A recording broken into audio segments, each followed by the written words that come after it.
हरे कृष्णा। श्रीमद् भागवतम चतुर्थ स्कंद नवम अध्याय। महाराज ध्रुव की प्रार्थनाएं भगवान को हम लोगों ने 10 श्लोक पढ़ लिए थे। 11वें श्लोक से शुरुआत। भक्तिं मुहुः प्रवहतां त्वयि मे प्रसंगो भूयादनंत महतां अमलाशयानम् येनाञ्जसोल्बलम् उरुव्यसनं भवाद्भिम् नेष्ये भवद्गुणकथामृतपानमत्तः। गायत्री माता जी।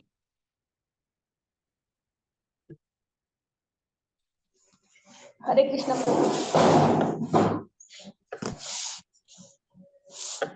ध्रुव महाराज ने आगे कहा, हे अनंत भगवान, कृपया मुझे आशीर्वाद दे जिससे मैं उन महान भक्तों की संगति कर सकूं जो आपकी दिव्य प्रेममयी सेवा में उसी प्रकार निरंतर लीन रहते हैं जिस प्रकार नदी की तरंगे निरंतर बहती रहती है। ऐसे दिव्य भक्त नितांत कल्पश रहित जीवन बिताते हैं। मुझे विश्वास है कि भक्तिमय सेवा की प्रक्रिया से मैं भौतिक संसार रूपी अज्ञान के सागर को पार कर सकूंगा जिसमें अग्नि की लपटों के समान भयंकर संकटों की लहरें उठ रही है। यह मेरे लिए सरल रहेगा क्योंकि मैं आपके दिव्य गुणों तथा लीलाओं के सुनने हेतु पागल हो रहा हूँ जिसका अस्तित्व शाश्वत है।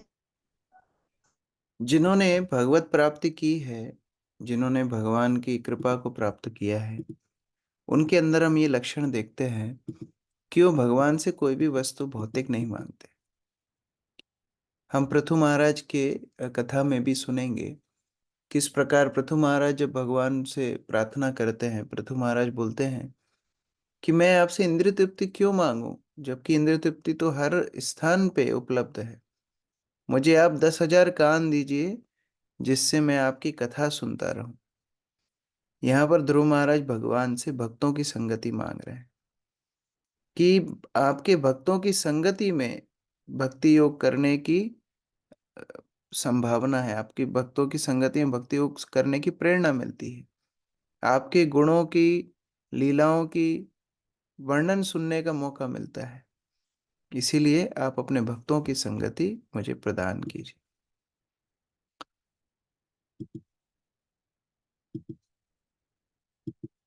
बसंत प्रभु तात्पर्य। हरे कृष्ण। तात्पर्य, ध्रुव महाराज के कथन की मुख्य बात यह है कि वे शुद्ध भक्तों की संगति चाहते थे। भक्तों की संगति के बिना दिव्य भक्ति ना तो पूर्ण हो सकती है न आस्वाद ही। इसलिए हमने अंतर्राष्ट्रीय कृष्ण भावनामृत संघ बनाया है।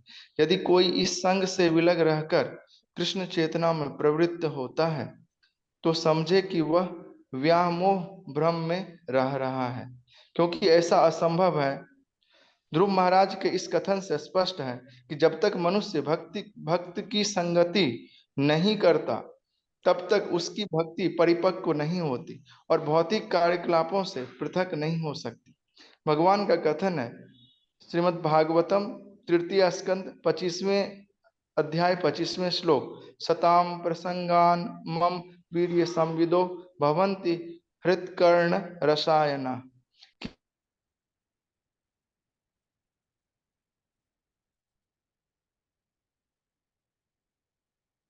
आशा माता जी आगे पढ़िए।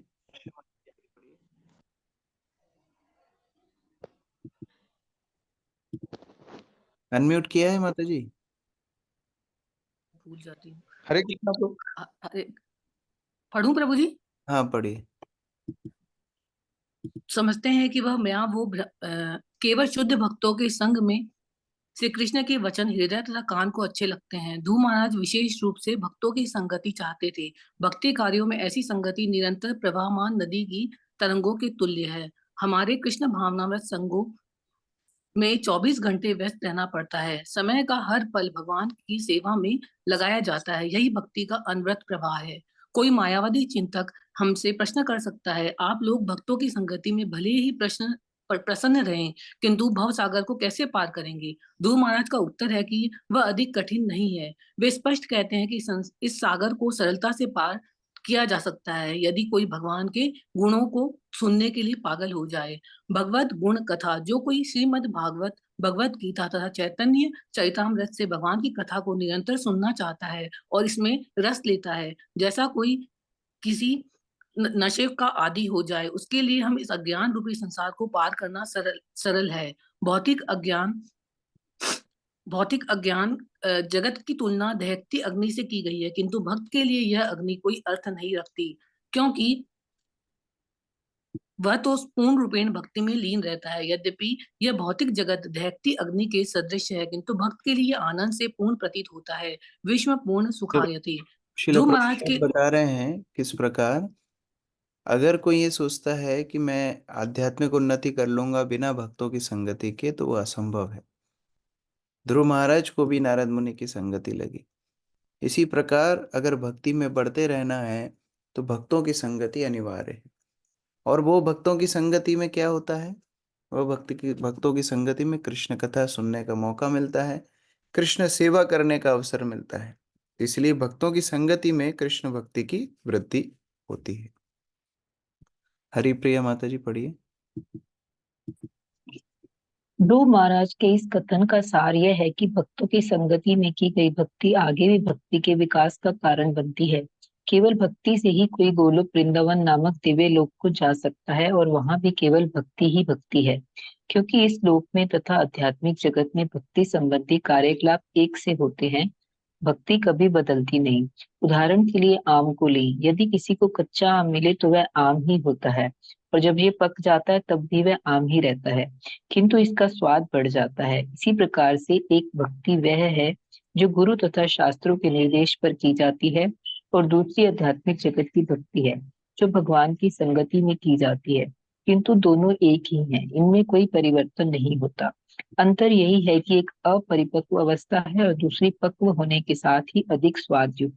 केवल भक्तों की संगति द्वारा भक्ति को परिपक्व बनाया जा सकता है।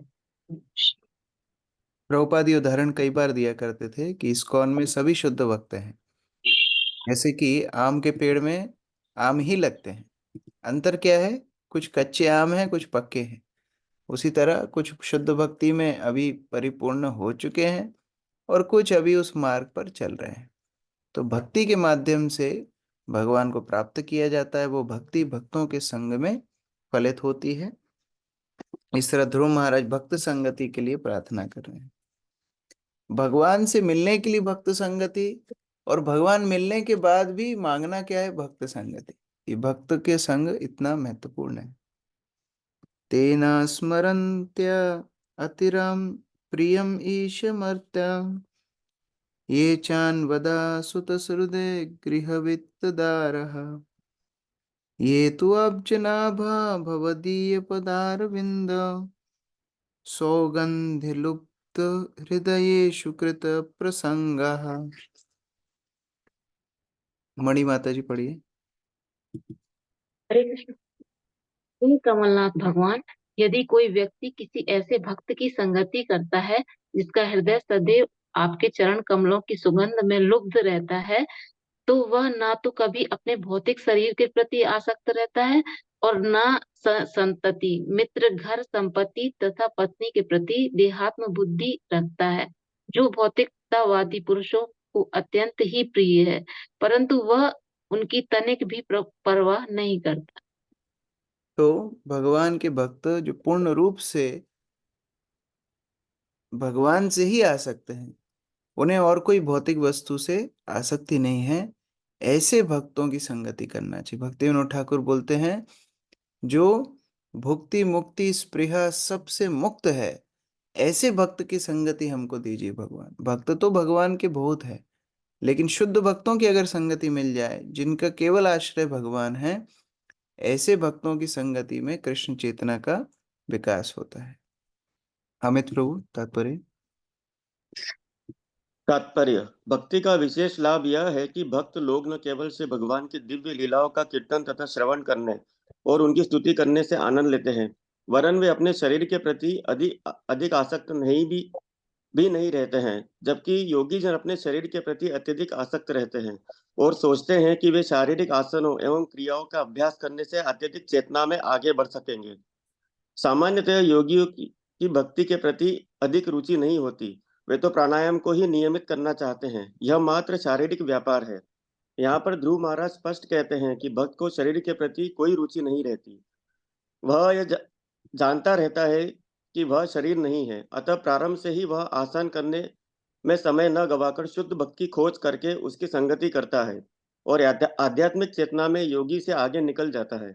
चूंकि भक्त जानता है कि वह शरीर नहीं है, अतः वह शारीरिक सुख अथवा दुख से प्रभावित नहीं होता। वह स्त्री, संतान, घर, संपत्ति इत्यादि शारीरिक संबंधों में रुचि नहीं रखता और न इनसे मिलने वाले सुख अथवा दुख में रुचि रखता है।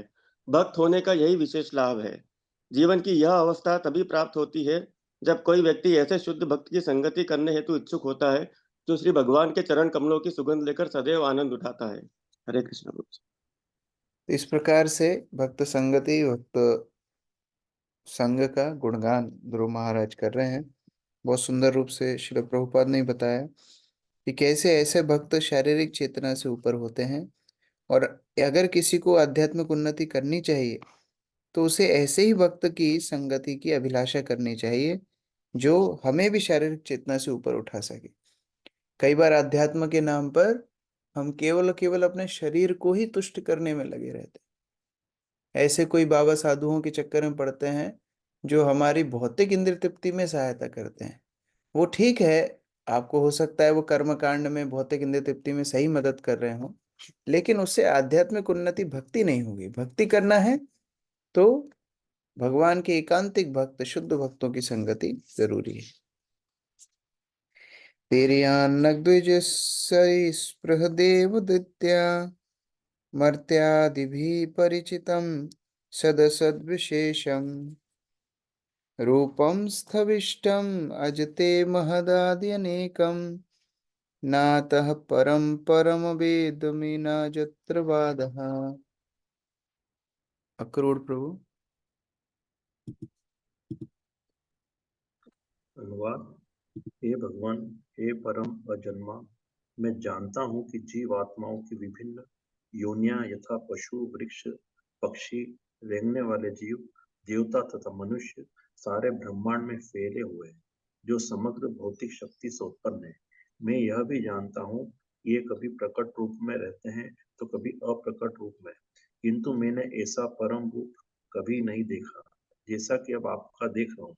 अब किसी भी सिद्धांत के बनाने की आवश्यकता नहीं रह गई है। बहुत सारे लोग हमने देखे हैं, बहुत सारी जातियां, योनियां हमने देखी हैं, लेकिन भगवान भौतिक पदार्थों से बने नहीं हैं। भगवान वास्तव में अपने चिन्मय स्वरूप में भक्तों को दर्शन देते हैं, और ये दर्शन भक्त ही कर पाते हैं। भौतिक प्रयास से भगवान को दर्शन नहीं किया जा सकता, इसलिए उनका नाम है अधोक्षज। अधोक्षज मतलब जो भौतिक इंद्रियों से देखा ना जाए, जो भौतिक इंद्रियों से पकड़ा ना जाए। ये भक्ति के माध्यम से भगवान का दर्शन होता है।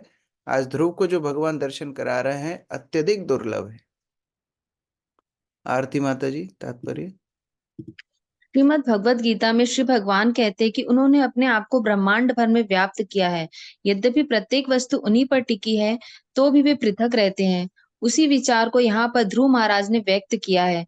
वे कहते हैं कि श्री भगवान के दिव्य रूप को देखने के पूर्व वे केवल पशु, पक्षी, जलचर इत्यादि भौतिक रूपों की किस्मों से परिचित थे, जिनकी संख्या 84 लाख है। तथ्य तो यह है कि जब तक श्री भगवान की भक्ति नहीं की जाती, तब तक श्री भगवान के अंतिम रूप को नहीं समझा जा सकता। इसकी पुष्टि श्रीमद् भगवद गीता 18.55 में की हुई है। भक्त्या माम अभिजानाति। परम सत्य जो कि सर्वोपरि व्यक्ति है, उनकी सही समझ भक्ति में सेवा की प्रक्रिया के अतिरिक्त अन्य किसी विधि द्वारा प्राप्त नहीं की जा सकती। यहाँ पर ध्रुव महाराज अपने ज्ञान की प्रारंभिक अवस्था की तुलना परमेश्वर की उपस्थिति में ज्ञान की पूर्णता से करते हैं। जीवात्मा का काम सेवा करना है। जब तक वह पूर्ण पुरुषोत्तम भगवान को जान लेने की स्थिति में नहीं आ जाता, तब तक वह नाना प्रकार के वृक्षों, सरीसृपों, पशुओं, मनुष्यों, देवताओं इत्यादि की सेवा में लगा रहता है। सामान्य अनुभव यह है कि कोई मनुष्य कुत्ते की सेवा करता है, तो कोई पौधे तथा लताओं की सेवा करता है, कोई देवताओं की सेवा करता है, तो कोई मानवता की अथवा अपने दफ्तर के अधिकारी की, किंतु कोई भी भगवान श्री कृष्ण की सेवा नहीं करता। सामान्य जन को छोड़ भी दें तो यह देखा जाता है कि आध्यात्मिक ज्ञान में ऊपर उठे हुए व्यक्ति भी अधिक से अधिक विराट रूप की सेवा में लगे रहते हैं, अथवा श्री भगवान के परम रूप को न समझ सकने के कारण ध्यान के द्वारा शून्यवाद की पूजा करते हैं। किंतु ध्रुव महाराज को तो परमेश्वर का आशीर्वाद मिला था। जब श्री भगवान ने उनके मस्तक पर अपना शंख छुआया तो वास्तविक ज्ञान अंतःकरण से प्रकट हुआ और ध्रुव महाराज श्री भगवान के दिव्य रूप को समझ सके। यहाँ पर ध्रुव महाराज स्वीकार करते हैं कि वे न केवल अज्ञानी थे वरन उम्र में भी बालक थे। यदि श्री भगवान ने अपना शंख ध्रुव महाराज के कपोल को छुआकर उनको आशीर्वाद न दिया होता तो अबोध बालक के लिए श्री भगवान के परम रूप को पहचान पाना संभव न हो पाता। तो इतना दुर्लभ भगवान का रूप, इतनी दुर्लभ भगवान की भक्ति, ये बिना भगवान की कृपा से संभव नहीं है। तो ध्रुव अपनी कृतज्ञता भी अर्पित कर रहे हैं, भगवान आपकी कृपा से मैं आपका रूप देख पा रहा हूँ, आपकी ये विशेष कृपा है। कल्पांत एतदखिल जठरेण गृह्णन् शेते पुमान् स्वदृगनन्त सखस्तदङ्के जन्नाभिसिन्धुरुह काञ्चन लोकपद्मा गर्भे द्युमान् भगवते प्रणतोस्मि तस्मै। पायल माता जी पढ़िए।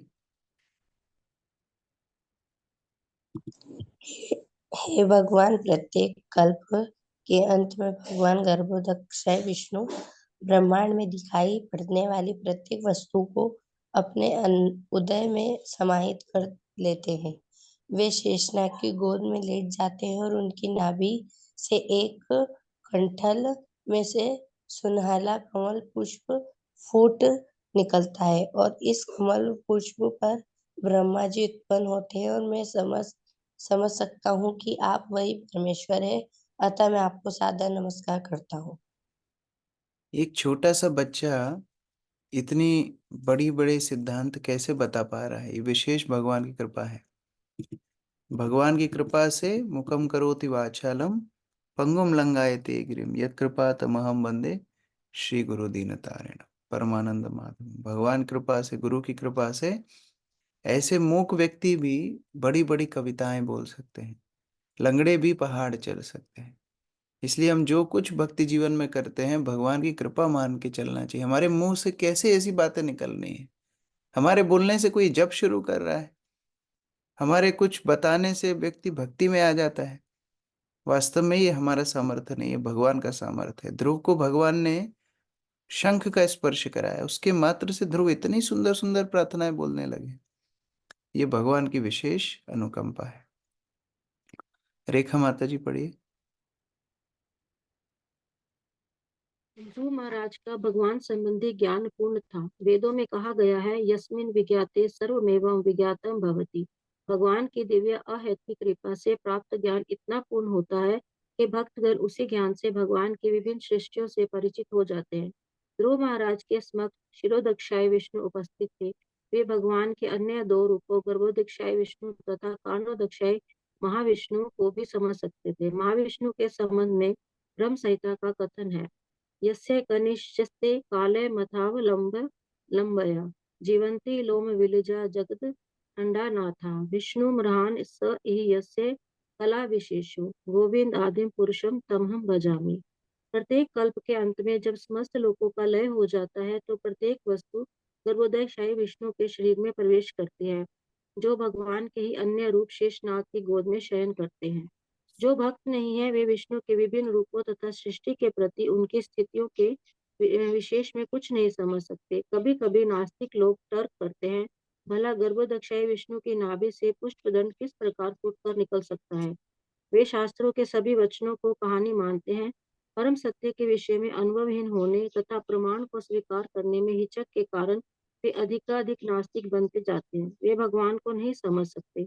किंतु ध्रुव महाराज जैसा भक्त भगवत कृपा से भगवान के विभिन्न रूपों एवं उनके पदों को जानता रहता है। कहा जाता है कि जिस पर तनिक भी भगवत कृपा होती है वह उनकी महिमा को समझ सकता है। अन्य लोग परम सत्य के विषय में चिंतन करते रहते हैं किंतु वे भगवान को नहीं समझ पाते। दूसरे शब्दों में, जब तक मनुष्य किसी भक्त के संपर्क में नहीं आता तब तक वह दिव्य रूप या आध्यात्मिक जगत तथा इसके दिव्य कार्यकलापों को कभी नहीं समझ सकता। हरे कृष्णा। तो ब्रह्म संहिता में बताया है, वेदेश दुर्लभ अदुर्लभमात्म भक्तो। जो वेदों के लिए दुर्लभ भगवान है, योगियों के लिए दुर्लभ है, किसी भी प्रकार के प्रयास से जो दुर्लभ है, अदुर्लभ आत्म भक्तों, अपने भक्तों के लिए सुलभ बन जाते हैं। यहाँ एक छोटा सा बालक 5 वर्ष का भगवान को प्रार्थना कर रहा है। इसी तरह हम सब के लिए संभव है, अगर हम भक्तों की संगति को गंभीरता से लें, अगर हम प्रभुपाद की पुस्तकें प्रतिदिन पढ़ें, ये धीरे धीरे भगवान से आसक्ति होती जाएगी। भगवान का वर्णन सुन के, भक्तों का चरित्र सुन के, भक्तों की प्रार्थना सुन के भगवान से आसक्ति हो जाएगी। तब जाके हम एक अच्छे भक्त बन सकते हैं। ये सबके लिए संभव है। यहाँ पर प्रभुपाद उसी तरह प्रेरणा दे रहे हैं। तो हम नित्य मुक्त परिशुद्ध विबुद्ध आत्मा कूटस्थो आदि पुरुषो भगवान स्त्री अधीश यद्बुद्ध्य विस्थितम अखंडितया स्वदृष्ट्या दृष्टा स्थिति अधिमखो व्यतिरिक्त अस्य। नीतू माता जी। हरे कृष्णा प्रभु जी। हे भगवान, अपने अखंड दिव्य चितवन से आप बौद्धिक कार्यों की समस्त अवस्थाओं के परम साक्षी हैं। आप शाश्वत मुक्त हैं। आप शुद्ध सत्य में विद्यमान रहते हैं और अपरिवर्तित रूप में परमात्मा में विद्यमान हैं। आप 6 ऐश्वर्यों से युक्त आदि भगवान हैं और भौतिक प्रकृति के तीनों गुणों के शाश्वत स्वामी हैं। इस प्रकार आप सामान्य जीवात्माओं से सदैव भिन्न रहते हैं। विष्णु रूप में आप सारे ब्रह्मांड में के कार्यों का लेखा जोखा रखते हैं, तो भी आप पृथक रहते हैं और समस्त यज्ञों के भोक्ता हैं। हरे कृष्ण प्रभु जी। पूरी की पूरी फिलॉसफी ध्रुव महाराज के अंदर आ गई। पूरा सब कुछ समझ गए, कैसे चराचर जगत के स्तोत्र भगवान हैं, लेकिन फिर भी वो विशुद्ध रहते हैं, वह मुक्त रहते हैं, वो शाश्वत रहते हैं। षड ऐश्वर्यों से पूर्ण भगवान का रूप है, वो निराकार नहीं है। सभी जीव उनके दास हैं। सारे के सारे ब्रह्मांडों का हिसाब, कर्म इत्यादि के भोक्ता भगवान स्वयं है। सब कुछ, सारा वैदिक ज्ञान भगवान अपने भक्तों को स्फुरित कर देते हैं। अनिकेत प्रभु, तात्पर्य। तात्पर्य, भगवान की सर्वसत्ता के विरुद्ध नास्तिकों का तर्क है कि यदि ईश्वर प्रकट और अंतर्धान होता है और सोता तथा जागता है, तो फिर जीवात्मा तथा ईश्वर में अंतर ही क्या है। यहाँ पर ध्रुव महाराज जीवात्मा तथा भगवान के अस्तित्व का अंतर सावधानी पूर्वक बता रहे हैं। वे इस प्रकार के अंतर बतला रहे हैं। भगवान शाश्वत मुक्त हैं। वे जब भी इस भौतिक जगत में प्रकट होते हैं तो वे कभी भी प्रकृति के 3 गुणों द्वारा बंधते नहीं, अतः वे त्रिधीश कहलाते हैं, जिसका अर्थ है तीनों गुणों के स्वामी। भगवत गीता में कहा गया है, देवी ही ऐशा गुणमयी मम माया दुरत्यया। समस्त जीवात्मा प्रकृति के 3 गुणों से बंधी हुई है। भगवान की बहिरंगा शक्ति अत्यंत प्रबल है, किंतु तीनों गुणों के स्वामी स्वरूप भगवान इन गुणों की क्रिया प्रतिक्रिया से सदैव मुक्त रहते हैं, अतः वे विशुद्ध हैं। जैसा कि ईशोपनिषद में कहा गया है, भौतिक जगत के कल्मश का परमेश्वर पर कोई प्रभाव नहीं पड़ता। इसलिए भगवत गीता में श्री कृष्ण कहते हैं कि जो मूर्ख और धूर्त हैं, वे मुझे सामान्य मनुष्य समझते हैं, क्योंकि वे मेरे परम भावम को नहीं जानते। परम भावम का अर्थ है कि वे सदैव दिव्य पद पर स्थित रहते हैं, उन्हें भौतिक कल्मश नहीं व्यापता। भगवान एवं जीवात्मा का अन्य अंतर यह है कि जीवात्मा सदैव अंधकार में रहता है। भले ही वह सतोगुण में स्थित हो, किंतु तो भी वह अनेक बातों से अनजान रहता है। किंतु परमेश्वर के साथ ऐसा नहीं है। वे भूत, वर्तमान तथा भविष्य के बारे में तथा प्रत्येक जीव के हृदय में जो कुछ घटता है उसको जानने वाले हैं। भगवत गीता इसकी पुष्टि करती है, वेदा हम समतीतानि। भगवान आत्मा के अंश नहीं है, वे अक्षर परमात्मा है, जबकि जीवात्मा उनके भिन्नांश है। जीवात्मा देव माया के निर्देश से इस जगत में प्रकट होने के लिए बाध्य है, किंतु जब भगवान को प्रकट होना होता है तो वे अपनी अंतरंगा शक्ति अथवा आत्म माया से प्रकट होते हैं। इसके अतिरिक्त जीवात्मा का भूत, वर्तमान तथा भविष्य काल होता है। उसके जीवन का प्रारंभ होता है, उसका जन्म होता है और बद्ध अवस्था में उसके जीवन का अंत मृत्यु से आता है। किंतु भगवान तो आदि पुरुष है। ब्रह्म संहिता में ब्रह्मा इन आदि पुरुष गोविंद को नमस्कार करते हैं, जिनका कोई आदि नहीं है, जबकि इस भौतिक सृष्टि का आदि है। वेदांत कहता है जन्माद्यसः यतः। प्रत्येक वस्तु परमेश्वर से उत्पन्न है, किंतु इनका जन्म नहीं होता। वे 6 ऐश्वर्यों से युक्त हैं, अद्वितीय हैं, प्रकृति के स्वामी हैं। उनकी बुद्धि किसी भी परिस्थिति में खंडित नहीं होती और समस्त सृष्टि के पालनकर्ता होकर भी वे पृथक रहने वाले हैं। जैसा कि वेदों में कठोपनिषद में कहा गया है, नित्यो नित्यानाम चेतनश्च चेतनानाम। भगवान परम पालन करता है। जीवात्माएं यज्ञ द्वारा उनकी सेवा के निमित्त है, और क्योंकि वे समस्त यज्ञों के फलों के वैध भोक्ता है। अतः प्रत्येक व्यक्ति को चाहिए कि अपने जीवन, धन, बुद्धि तथा वचनों से उनकी भक्ति में लगे। जीवात्माओं की यह मूल स्वाभाविक स्थिति है। सामान्य जीवात्मा की निद्रा की तुलना कारणारों में भगवान के शयन से नहीं की जा सकती। किसी भी स्थिति में जीवात्मा की तुलना परम पुरुष से नहीं की जा सकती। मायावादी दार्शनिक समझौता न कर सकने के कारण शून्यवाद या निर्गुणवाद के निष्कर्ष पर पहुंच जाते हैं। हरे कृष्ण। तो अगर किसी को ऐसा लगता हो कि वही भगवान है, तो ये तात्पर्य को बार बार पढ़ सकते हैं। और जिनको ये पता है कि नहीं, हम भगवान नहीं हैं, हम जीवात्मा हैं, भगवान के दास हैं, भगवान नित्य हैं, शाश्वत हैं, सभी के स्तोत्र हैं, मुक्त हैं, हम उनके ऊपर निर्भर करते हैं, तो फिर हमें उनकी भक्ति में लगना चाहिए। यस्मिन् विरुद्ध गतयो हि अनिशन् पतन्ति विद्यादयो विविध शक्तयनुपूर्वयत् तद्ब्रह्म विश्वभवमेकमनन्तमाद्यम् आनंदमात्रमविकारमहं प्रपद्ये। शोभा माता जी पढ़िए।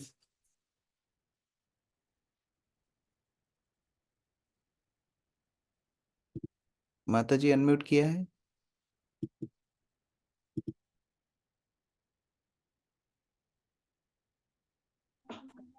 हरे कृष्णा प्रभु जी। हे भगवान, ब्रह्म के आपके निर्गुण प्राकट्य में सदैव दो विरोधी तत्व रहते हैं, ज्ञान तथा अविद्या। आपकी विविध शक्तियां निरंतर प्रकट होती हैं, किंतु निर्गुण ब्रह्म जो अविभाज्य, आदि, अपरिवर्तित, असीम तथा आनंदमय है, भौतिक जगत का कारण है। क्योंकि आप वही निर्गुण ब्रह्म है, अतः मैं आपको सादर नमस्कार करता हूँ। हरे कृष्णा। तो भगवान आपका जो शक्तियां हैं, जो विविध शक्तियां हैं, दो रूपों में दिखती हैं, एक विद्या, एक अविद्या, यानी एक भौतिक संसार, एक आध्यात्मिक संसार। आप दोनों ही संसारों के कारण हैं। तात्पर्य ओजस्विनी माता जी।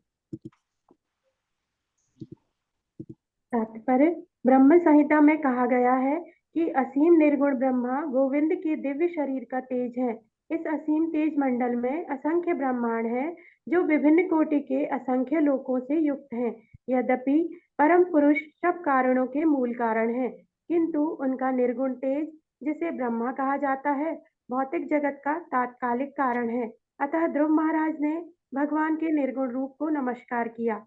जो निर्गुण स्वरूप का अनुभव करता है, वह अपरिवर्तनीय ब्रह्मानंद का उपभोग करता है, जिसे यहाँ पर आत्म आनंद कहा गया है। हरे कृष्ण प्रभु जी। तो यहाँ पर जो भगवान के तेज का वर्णन हो रहा है, वह तेज ब्रह्म ज्योति है। और ये ब्रह्म ज्योति को मायावादी, निराकारवादी सर्वोच्च स्थान देते हैं, लेकिन इसके स्तोत्र भगवान स्वयं है, जिनको ध्रुव प्रणाम कर रहा है।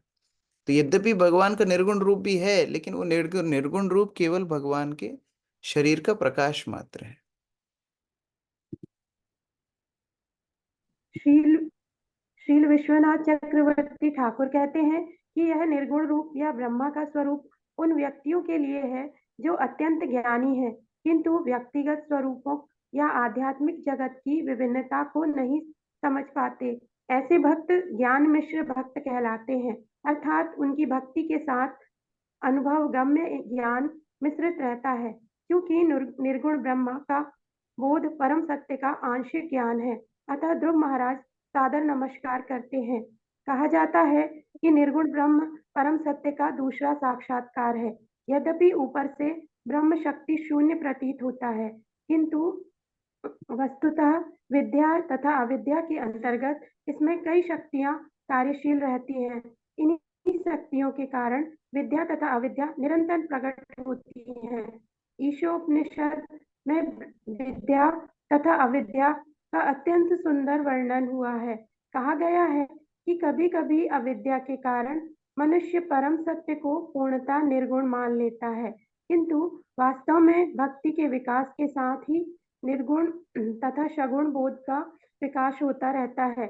हमारी भक्ति जितनी विकसित होती है, उतने ही हम परम सत्य के पास पहुंचते हैं, जबकि प्रारंभ में दूरी अधिक होने के कारण वही निर्गुण प्रतीत होता है। जैसे सामान्यतः हम भक्ति में हैं, लोग अविद्या, शक्ति अथवा हरे कृष्ण, जैसे हम भक्ति में हैं, हम कैसे भगवान की निर्गुण शक्तियों का दर्शन करते हैं। भक्त लोग भक्ति करते करते भगवान की आयोजन को देखना शुरू करते हैं। जैसे मान लीजिए कोई व्यक्ति यात्रा कर रहा है, उसकी ट्रेन लेट हो गई है, तो ये सोचेगा कि भगवान की कृपा है, उसके कारण से ट्रेन लेट हो गई है, हो सकता है कोई अशुभ होने वाला था। अगर उसके जीवन में कुछ अच्छा होता है, वो भगवान को कृतज्ञता देता है, कुछ बुरा होता है, ये सोचता है भगवान मुझे कुछ सिखाना चाहते हैं। इस तरह धीरे धीरे धीरे पहले वो भगवान के निर्गुण रूप को देख रहा है कि कैसे हर वस्तु भगवान की शक्तियों से संचालित है। उसके बाद जब वो और प्रगति करता है, जैसे महाप्रभु के अनुयायी इत्यादि होते थे, परिकर होते थे, वो साक्षात भगवान से वार्तालाप करते थे, भगवान का दर्शन करते थे, तो वो स्तर भी आता है। लेकिन शुरुआत कैसे होती है? भगवान की शक्तियों को पहले अनुभव करके फिर धीरे धीरे धीरे भगवान के प्रत्यक्ष संग को भक्त प्राप्त करता है। अर्चना माता जी पढ़िए आगे। सामान्यतः लोग अविद्या, शक्ति अथवा माया के वश में होने से न तो ज्ञान से युक्त होते हैं न भक्ति से, किंतु जब मनुष्य थोड़ा उन्नत बनता है, वह ज्ञानी कहलाता है और अधिक प्रगति करता है। वह ज्ञान मिश्रित भक्त की श्रेणी में पहुंच जाता है, अर्थात ऐसा भक्त जिसका प्रेम ज्ञान मिश्रित होता है। जब वह कुछ आगे बढ़ता है तो उसे बोध होता है कि परम सत्य अनेक शक्तियों से संपन्न एक पुरुष है। विद्वान भक्त ही श्री भगवान तथा उनकी सृजन करने वाली शक्ति को समझ सकता है। ज्यों ही वह परम सत्य की सृजन शक्ति को स्वीकार कर लेता है, त्यों ही पूर्ण पुरुषोत्तम भगवान के छहों ऐश्वर्य भी समझ में आ जाते हैं। जो भक्त इससे भी आगे बढ़े हुए हैं और पूर्ण ज्ञान को प्राप्त हैं, वे श्री भगवान की दिव्य लीलाओं को समझ सकते हैं। केवल इस अवस्था में मनुष्य दिव्य आनंद का आस्वादन पूर्ण रूप से कर सकता है। इस प्रसंग में श्री विश्वनाथ चक्रवर्ती ठाकुर ने एक उदाहरण दिया है, जो लक्ष्य की ओर अग्रसर होते हुए एक मनुष्य का है। जो वह पास आता है, त्यों वह लक्ष्य को दूरी से वैसे ही देखता है जैसे हम किसी शहर को दूरी से देखते हैं। उस समय उसे लगता है कि शहर दूर स्थित है, किंतु वह जो पास आता जाता है, उसे मीनारें तथा झंडे दिखाई पड़ने लगते हैं। जब वह शहर के अंदर प्रवेश करता है तो उसे विभिन्न मार्ग, वाटिकाएं, सरोवर, बाजार, दुकानें तथा खरीदारी कर रहे लोग दिखाई पड़ते हैं। उसे सिनेमा घर तथा नाचने और उल्लास मनाते लोग मिलते हैं। इस प्रकार जब मनुष्य शहर के अंदर जाता है और स्वयं शहर के कार्यकलापों को देखता है, तो वह संतुष्ट हो जाता है। इस प्रकार से जितना भगवान के समीप जाएंगे, उतने भगवान के गुण रूप लीला इत्यादि देखने को मिलेंगे। ध्रुव की प्रार्थना इतनी उत्कृष्ट है, जैसे मानो ध्रुव कोई बहुत बड़ा योगी साधु ऋषि हो। लेकिन भगवत कृपा से ये संभव है। इतनी उत्कृष्ट प्रार्थनाएं ध्रुव कर रहे हैं। आखिरी श्लोक ध्रुव की प्रार्थनाओं का, श्लोक संख्या 17। सत्याशिषो हि भगवांस्तव पाद पद्मम् आशिस्तथानुभजता पुरुषार्थमूर्ते अपीवमर्य भगवान् परिपाति दीनम् वाश्रेव वत्सकमनुग्रह कातरोस्मान्। श्याम गोविंद प्रभु जी।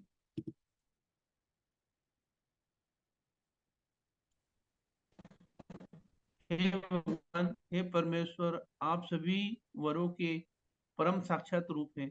अतः जो बिना किसी कामना के आपकी भक्ति पर दृढ़ रहता है, उसके लिए राजा बनने तथा राज करने की अपेक्षा आपके चरण कमलों की रस श्रेष्ठकर है।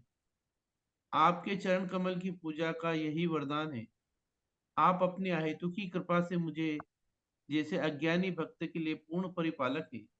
जिस प्रकार गाय अपने नवजात बछड़ों को दूध पिलाती है और हमले से उसकी रक्षा करके उसकी देखभाल करती है। हरे कृष्ण।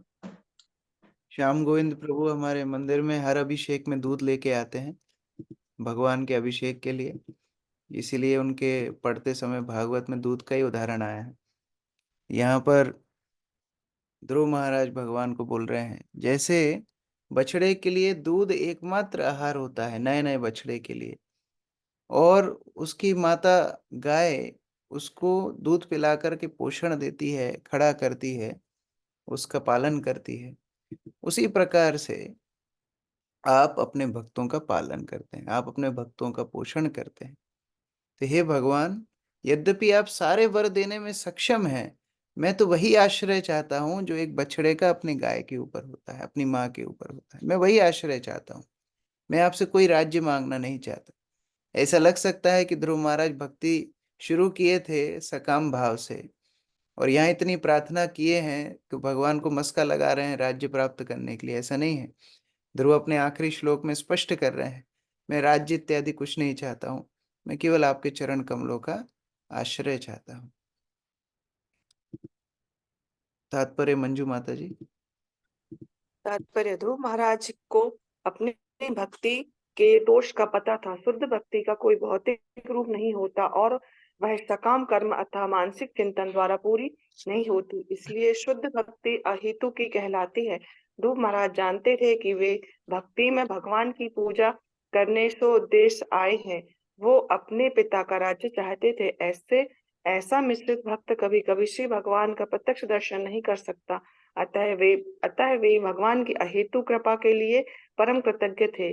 भगवान इतने कृपालु है कि वे प्रभु जी ऊपर थोड़ा सा स्क्रॉल, अविद्या से वशीभूत कृपा तथा भौतिक लाभ के इच्छुक भक्तों की समस्त कामनाओं को पूरा करते ही है, साथ ही भक्ति की सभी प्रकार से रक्षा करते हैं। जिस प्रकार गाय नवजात बछड़े को दूध पिलाती है, भगवत गीता में कहा गया है कि भगवान अपनी भक्ति में लगे हुए भक्तों को बुद्धि प्रदान करते हैं, जिससे वे बिना कठिनाई के इन तक पहुंच सकते हैं। भक्तों को भक्ति के प्रति अत्यंत निष्ठावान होना चाहिए, फिर चाहे भक्त में कितने ही दोष क्यों ना हो। श्री कृष्ण उसे मार्गदर्शन करते हुए भक्ति के उच्च पद तक पहुंचा देंगे। ध्रुव महाराज ने यहाँ पर भगवान को पुरुषार्थ मूर्ति कहा है, जिसका अर्थ है जीवन का चरम उद्देश्य। सामान्य रूप से पुरुषार्थ का अर्थ है भौतिक वर प्राप्त करने के लिए धर्म या भगवान की पूजा करना।